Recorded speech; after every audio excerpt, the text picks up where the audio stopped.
대림절 셋째 주 리프레임 사이트입니다. 이 땅의 성육신하신 예수 그리스도를 기다리며 이 나라와 세대를 위해 기도하고 있습니다. 2025년 한 해 가운데 이 나라와 민족 가운데 하나님의 나라의 가치가 부재했던 자리를 살펴보고 각 세대가 겪었던 고통과 아픔을 돌아보며 함께 기도하고 있는데요. 지난주는 기쁨이 부재했던 자리들을 살펴보았고 이번 주는 공의가 사라진 자리들을 돌아보려고 합니다. 네, 오늘 우리가 함께 살펴볼 여러 이슈들 저변에는 공통적으로 느껴지는 감각이 하나 있는 것 같습니다. 바로 공의가 우리 삶에서 점점 밀려나고 있다는 그런 느낌이죠. 세대마다 그 이유는 조금씩 다르지만 이 공정함에 대한 기준이 흔들리고 있다는 불안감만큼은 모두가 공유하는 것 같더라고요. 맞아요. 그 불안감의 시작점, 가장 근본적인 원인은 역시 경제 문제에서 찾아야 할 것 같아요. 올해 발표된 가계금융 복지조사 결과를 보니까 정말 입이 똑 벌어집니다. 상위 20% 가구 자산은 1년 새 거의 1억 원이 늘었는데 하위 20%는 오히려 자산이 줄었어요. 여기서 더 중요하게 봐야 할 게 바로 순자산 격차인데요. 단순히 수입이 얼마냐가 아니라 가진 자산에서 모든 빚을 뺀 진짜 내 돈의 격차를 말하는 거거든요. 이 격차가 역대 최고 수준입니다. 순자산 격차. 그게 정말 중요하군요. 월급이 얼마냐의 문제가 아니라 빚까지 다 갚고 나면 정말 내 손에 쥐는 게 얼마냐는 거니까요. 이게 벌어지면 진짜 단순한 박탈감을 넘어서는 그런 감정을 느낄 것 같아요. 바로 그겁니다. 이게 단순히 저 사람은 나보다 돈이 많네 하는 수준의 문제가 아니에요. 이 격차가 걷잡을 수 없이 벌어지는 걸 보면서 사람들이 내가 정직하게 노력해서 저 격차를 따라잡을 수 있을까 하는 사회적 믿음? 일종의 희망의 사다리 자체를 잃어버리게 되는 거죠. 어차피 해도 안 된다는 체념이 사회 전반에 깔리는 거고요. 바로 그 지점에서 울분이라는 감정이 터져나오는 것 같습니다. 서울대 보건대학원 조사 결과를 보니까 성인 절반 이상이 장기적 울분 상태에 있다고 하더라고요. 이건 그냥 화가 난다는 거랑 좀 다른 차원의 이야기 아닌가요? 전혀 다르죠. 분노는 일시적일 수 있지만 울분은 정의가 실현될 거라는 기대가 계속해서 배신당할 때 마음속에 차곡차곡 쌓이는 훨씬 깊고 오래가는 감정입니다. 그래서 이게 개인적인 어려움 때문이 아니라 권력자의 비리, 법의 허점, 제대로 작동하지 않는 제도 같은 사회 구조적인 문제에 분노가 집중되는 경향을 보여요. 한마디로 시스템에 대한 배신감이죠. 특히 30대가 가장 큰 울분을 느낀다는 점이 눈에 띄었어요. 저는 사회에 나온 20대들이 가장 힘들 거라고 생각했는데 왜 하필 30대일까요? 그거 굉장히 중요한 질문인데요. 30대는 사회의 허리 역할을 맡기 시작하는 세대잖아요. 책임은 점점 무거워지고 가정도 꾸리고 할 일은 정말 많은데 정작 그에 합당한 보상이나 안정적인 미래에 대한 전망은 잘 안 보이는 겁니다. 사회에 대한 책임과 현실적인 압박을 가장 크게 느끼는 세대이기 때문에 그만큼 공정함에 대한 갈망과 배신감도 가장 큰 거죠. 그런 사회적 분위기에서 공의의 최후보루라고 할 수 있는 이 사법체계마저 흔들린다면 사람들의 불안감은 정말 걷잡을 수 없이 커지겠네요. 최근 논의되는 검찰청 폐지 이슈가 바로 그 지점에 있는 것 같습니다. 네, 맞습니다. 기존의 검찰이 수사랑 기소를 모두 독점하면서 권력이 너무 집중됐다는 비판이 꾸준히 있었죠.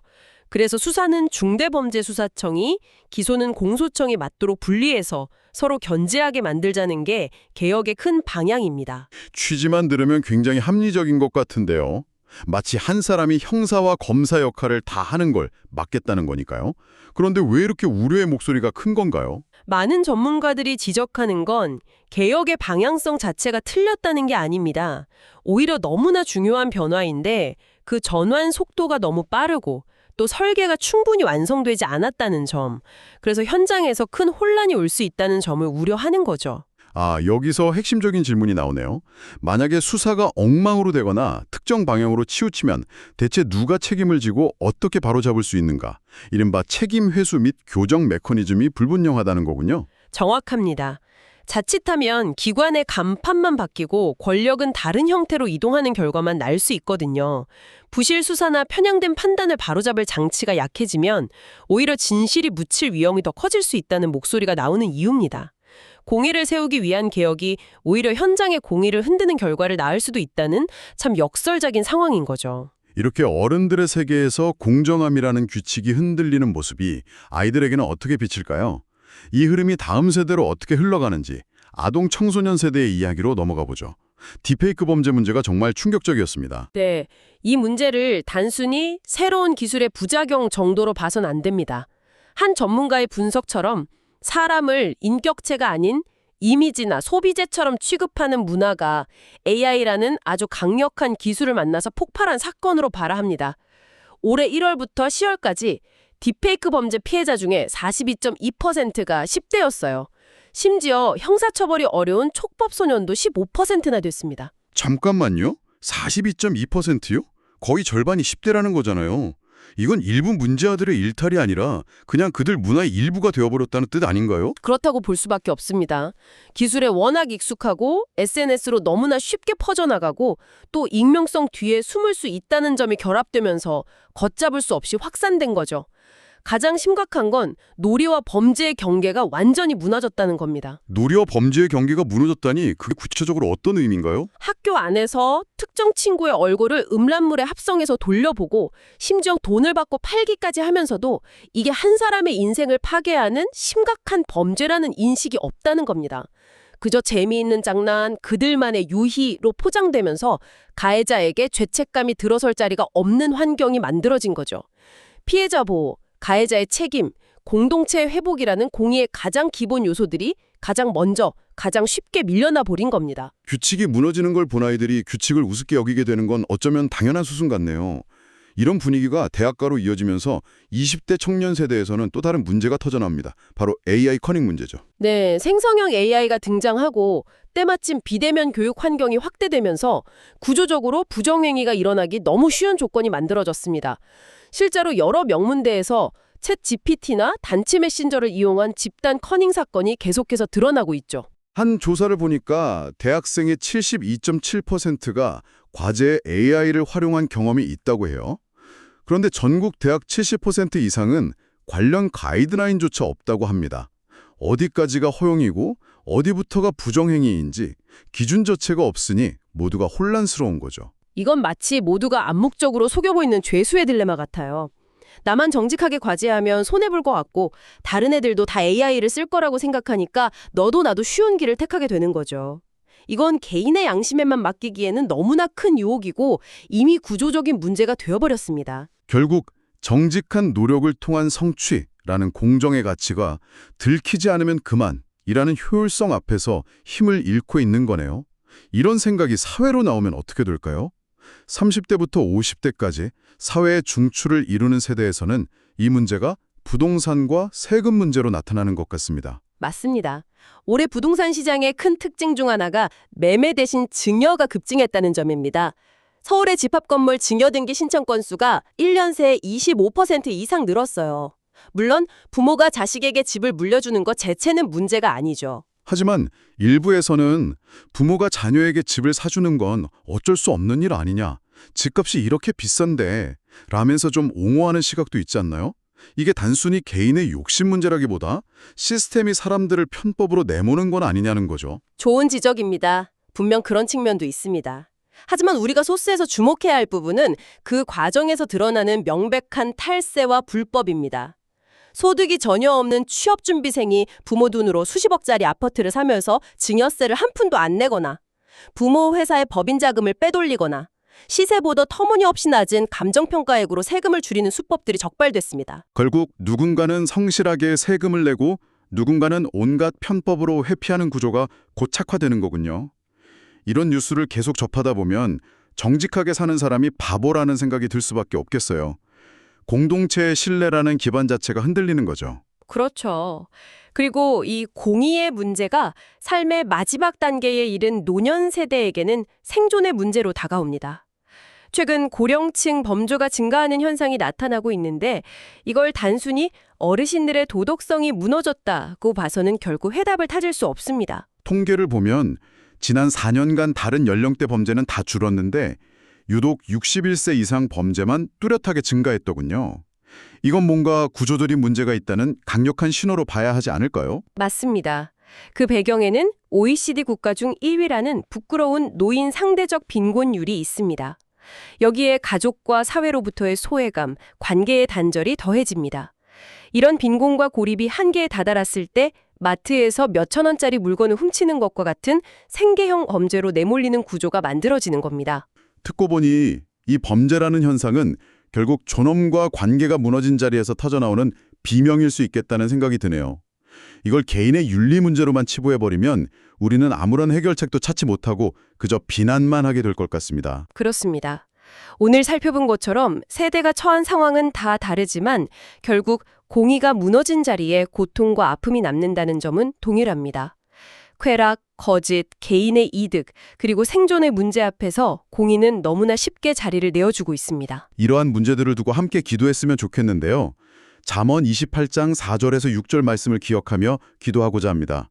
말씀을 한번 읽어보겠습니다. 율법을 버린 자는 악인을 칭찬하나 율법을 지키는 자는 악인을 대적하느니라. 악인은 정의를 깨닫지 못하나 여호와를 찾는 자는 모든 것을 깨닫느니라. 가난하여도 성실하게 행하는 자는 부유하면서 굽게 행하는 자보다 나으니라. 이 말씀을 보면 하나님께서는 공의가 어떤 길에 서느냐, 누구의 기준을 따르느냐의 문제임을 분명히 말씀하고 계십니다. 법을 버린 사람은 악인을 찬양하지만 율법을 지키는 사람은 악인에게 대항한다고 말씀하신 것처럼 공의는 언제나 불편하고 손해보는 선택처럼 보일 수 있지만 그럼에도 불구하고 하나님의 기준을 붙드는 사람을 통해 지켜진다는 것을 보여줍니다. 오늘 우리가 살펴본 이슈들 역시 마찬가지입니다. 혼란한 시대 속에서도 하나님의 말씀 안에서 불변의 기준을 찾아 공의를 깨닫고 하나님의 나라를 이룰 수 있다고 말합니다. 오늘 우리가 무엇을 가치로 여겨왔는지를 다시 돌아보며 오늘 이 나라와 세대를 위해 기도할 때 잠언 27장의 말씀을 붙들고 이 세대의 참된 공의의 회복을 위해 기도하고자 합니다. 이제 함께 세 가지 기도 제목으로 기도하겠습니다. 첫째, 나라를 위한 기도입니다. 여러 급한 개혁들이 연이어 쏟아지는 이 시대를 살아가며 충분한 조정과 숙고 없이 제도가 바뀌는 과정 속에서 국민의 삶과 권리, 그리고 안보가 뒤로 밀려나는 현실을 마주하고 있습니다. 조정과 숙고의 지혜를 지도자들에게 허락해 주시고 권력이 사람이나 조직의 이름 아래 있지 않게 하시며 하나님의 뜻 아래에서 절제되고 통제되게 하시기를 기도합시다. 또한 제도의 겉모습이 아니라 실제 작동 방식 속에서 권력이 어느 한쪽으로 쏠리지 않도록 분별의 지혜를 더하여 주시기를 기도합시다. 진실이 가려지지 않고 드러나는 사법 구조가 이 땅에 세워지기를 기도합시다. 부실한 수사와 편향된 판단으로 진실이 묻히지 않게 하시고 억울한 자의 호소가 외면받지 않게 하시며 책임이 흐려지지 않고 분명히 귀속되는 질서가 이 사회 가운데 자리 잡게 하시기를 기도합시다. 또한 국가 전반에 걸쳐 빈익빈 부익부가 심화되는 현실 속에서 일부 특권층에만 쏠린 불균형한 재정과 구조가 바로잡히기를 기도합시다. 세대마다 구조적으로 무너진 자리들이 공의 안에서 회복되고 다시 세워지도록 이 나라를 하나님의 공의로 인도해 주시기를 기도합시다. 둘째, 거짓과 속임수가 만연한 이 세대를 위한 기도입니다. 사회 속에서 소외되고 돌봄받지 못한 경험들이 쌓이며 울분과 분노가 전 세대의 마음에 깊어지고 있음을 고백합니다.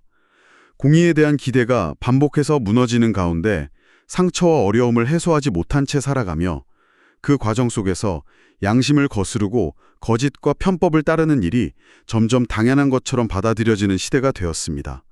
이 세대를 불쌍히 여겨주시기를 기도합시다.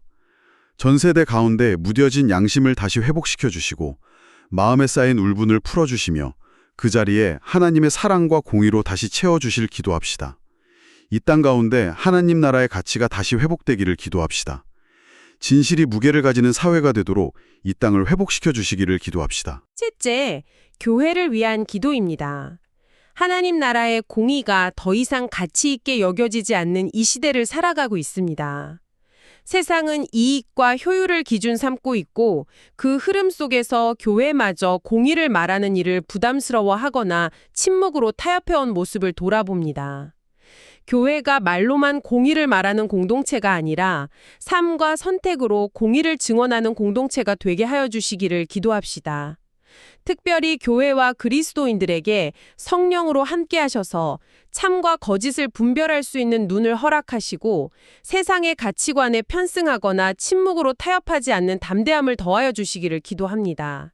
또한 무너져가는 균형의 자리마다 교회와 그리스도인들을 보내셔서 공의가 부재한 자리에서 고통받는 약자들과 함께 서게 하시고 그들의 목소리를 대신 전할 수 있도록 힘과 지혜를 허락해 주시기를 기도합니다. 함께 기도합시다.